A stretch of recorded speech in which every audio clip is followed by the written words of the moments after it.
मेरे दादा की लव स्टोरी। राजीव सुबह सुबह ही अपना बैग पैक कर रहा है। चेहरे पर मायूसी है लेकिन जल्दी में भी है, इसीलिए फ़ोन की घंटी बार बार बजने के बाद भी उसे नहीं उठा रहा है। शायद कुछ सोच रहा है। बैग भरने के बाद उसको फ़ोन की याद आई। फिर उसे यह भी याद आया कि शायद फ़ोन बजा था। उसने अपना फ़ोन ढूंढा, देखा तो उसमें उसकी बेटी के 5 मिस कॉल आए थे। राजीव ने उसे फ़ोन किया। राजीव, हाँ कनिका बोलो। कनिका, पापा मैं आपको कब से फ़ोन लगा रही थी, आप फ़ोन क्यों नहीं उठा रहे थे? राजीव, वो मैं थोड़ा बिजी था।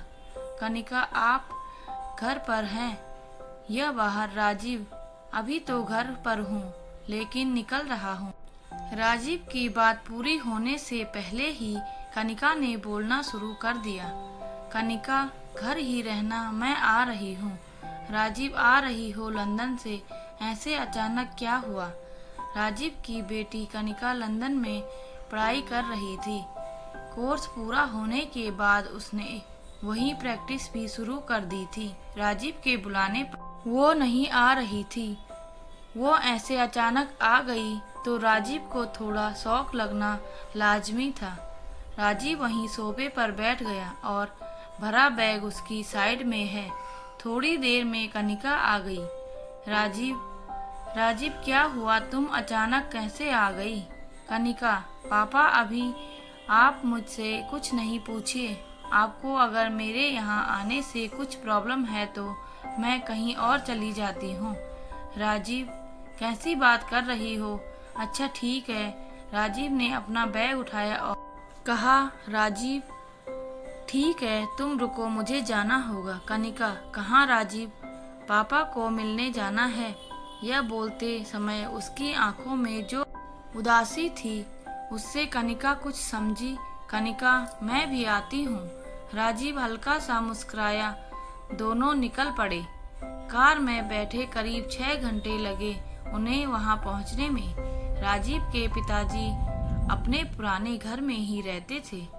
कई बार राजीव ने उन्हें वहां से अपने साथ चलने को कहा, लेकिन उन्होंने कहा कि तुम्हारा कोई ठिकाना नहीं, कभी कहीं रहते हो कामिनी, कभी कहीं, मुझे यही अच्छा लगता है। राजीव और कनिका सीधे उनके कमरे में पहुंचे। वो बिस्तर पर लेटे थे। हालत थोड़ी ठीक नहीं थी। अब इस उम्र में अक्सर ऐसा हो जाता है। कनिका दादाजी सीधा दादाजी से लिपट गई। दादाजी, अरे मेरी बच्ची, अच्छा हुआ तू आ गई, नहीं तो मुझे लगा कि क्या पता अब तुझे देख पाऊंगा या नहीं। राजीव, कैसी बातें करते हो पापा? कनिका, दादाजी मुझे कुछ बात करनी है आपसे। दादाजी, हाँ बोल मेरी बच्ची। तब कनिका ने अपने ब्रेकअप के बारे में दादाजी को बताया। राजीव भी वहीं खड़ा सुन रहा था।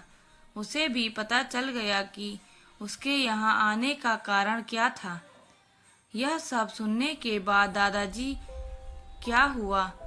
क्या तुम आजकल के बच्चे प्यार करते हो? और एक इस तेरे बाप को ही देख ले, तलाक लेकर अकेला बैठा है। लव मैरिज की थी, पता नहीं फिर कहाँ चला गया लव। तुम मुझसे कुछ सीखे नहीं। कनिका, दादाजी आपकी भी कुछ लव स्टोरी है? मैं तो आपसे सब शेयर करती हूँ। और आप दादाजी? हाँ, एक प्यारी सी, जिनको सोचता हूँ तो आज भी खुश हो जाता हूँ। तू कभी मिली नहीं फुर्सत में कि तुझे सुना सकूं।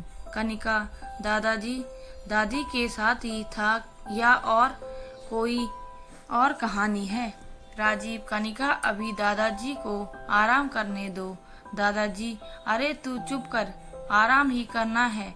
अब मुझे जब तक हूँ तब तक बात करने दे। दादाजी ने कनिका को अपने पास बैठने को कहा और अपनी कहानी सुनाना शुरू कर दिया। हमारे जमाने में माता पिता शादी के पहले पूछते नहीं थे। यहाँ तक कि हमको भी नहीं पता होता था कि हमारी शादी की कोई बात चल रही है। जल्दी ही शादी हो जाया करती थी। बर्थडे यह सब कोई याद नहीं रखता था। इसीलिए उम्र का सही अंदाजा नहीं होता था। यह पता होता कि होली का डंडा जब गंदा था तब तू 2 महीने का था। ऐसा हमारे माता पिता हमको बताते थे। ऐसे ही एक दिन पिताजी हमको बैलगाड़ी में बैठाकर ले गए थे। साथ में माँ भी थी और मेरे सभी 6 भाई बहन। बैलगाड़ी में जाना भी उस समय बड़ी बात थी। सुबह से हम लोग खुश हो जाया करते थे कि आज तो बैलगाड़ी में जाएंगे। पिताजी ले गए अपने एक दोस्त के यहाँ। हमें तो यह पता था कि उनके किसी दोस्त से मिलने जा रहे हैं और वहाँ पहुँचे तो देखा तो उनकी हालत भी कोई ज़्यादा अच्छी नहीं थी। बड़ा सा बांडा था उनका और छोटा सा घर। गुड़ और पानी देकर स्वागत किया। हमको भी मिला। हम सब भाई बहन और उनके यहाँ के भी कुछ मिलकर खेल रहे थे। तभी पिताजी ने कहा कि श्याम बेटा इधर आ। मैं वहाँ गया तो मुझे बोला जा इस पाटे पर बैठ जा। कनिका ने बीच में टोका, कनिका पाटा क्या होता है? राजीव, लकड़ी का पटिया बैठने के लिए होता। दादाजी ने फिर अपनी कहानी शुरू की। मुझे बैठने को कहा तो मैं बैठा तो उसके बाद उनके दोस्त आए, मुझे टीका लगाया और 1 रुपए और नारियल लाल कपड़े के साथ मुझे दे दिया। मेरे पापा खुश थे। माँ अंदर कमरे में थी, सारी महिलाएं वहीं। मुझे जितना दिखाई दिया वहाँ भी किसी को नारियल दिया। इतना बड़ा तो मैं हो गया था कि यह सब समझ जाऊं। मैंने पहले भी सुना था कि फलाने ने फलाने को नारियल देकर रोका कर लिया। मुझे अब समझ आ गया था कि मेरी शादी होने वाली है। बस फिर उछल कूद बंद और एकदम से मैं सयाना बन गया। वहीं बड़ों ने शादी की तारीख 1 महीने बाद की तय भी कर ली। कनिका ने फिर बीच में टोका और कहा वो दादी थी। दादाजी थोड़ा सब्र कर, अभी तुझे धीरे धीरे सब पता चल जाएगा। दादाजी ने फिर कहानी को आगे बढ़ाया। वहाँ से आए तो शादी की तैयारियां शुरू हो गई। गोबर से घर को लीपना, खटिया बांधना और भी बहुत कुछ छोटा मोटा जो बन सकता था। और मैं मन में खुश जवान था। हर किसी को जवानी में जो होता है वही सब ख्याल। लड़की से बात करना तो दूर, तस्वीर तक नहीं देखी थी। बस माँ बापू ने उन्होंने ही तय कर दिया। मुंह दिखाई की रस्म का मतलब हमारे ही जमाने में था। अब करीब 5 दिन ही रह गए थे शादी में।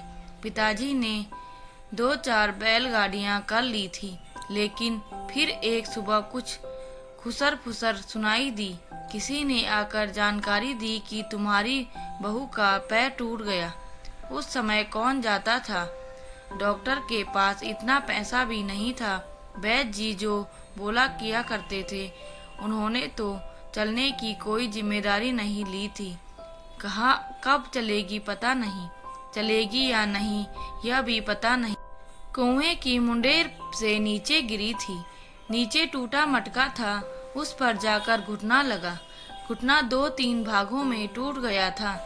माँ को सभी महिलाएं बोल रही थी शायद तुम्हारे भाग में नहीं है, अब शादी को मना कर दो। पहली शादी है, तुम्हारी भी उम्मीदें हैं। और अगर नई बहू आकर बिस्तर में ही पड़ी रहे तो क्या मतलब है ऐसी शादी का। माँ ने मन बना लिया था कि अब शादी नहीं होगी। कनिका ने फिर बीच में टोका, कनिका मतलब वो दादी नहीं थी। दादाजी सिर्फ हंसे, बोले अब तू आगे सुन। उसी शाम को उनके दोस्त लड़की के पिता हमारे घर आ गए। आकर बैठे, पिताजी के आगे हाथ जोड़े और कहा कि माफ करना, लेकिन अब यह शादी नहीं हो सकती। हमारी लड़की चलेगी कि नहीं यह पता नहीं। हम आप लोगों को अंधेरे में नहीं रखना चाहते। अंदर कमरे से माँ सुन रही थी।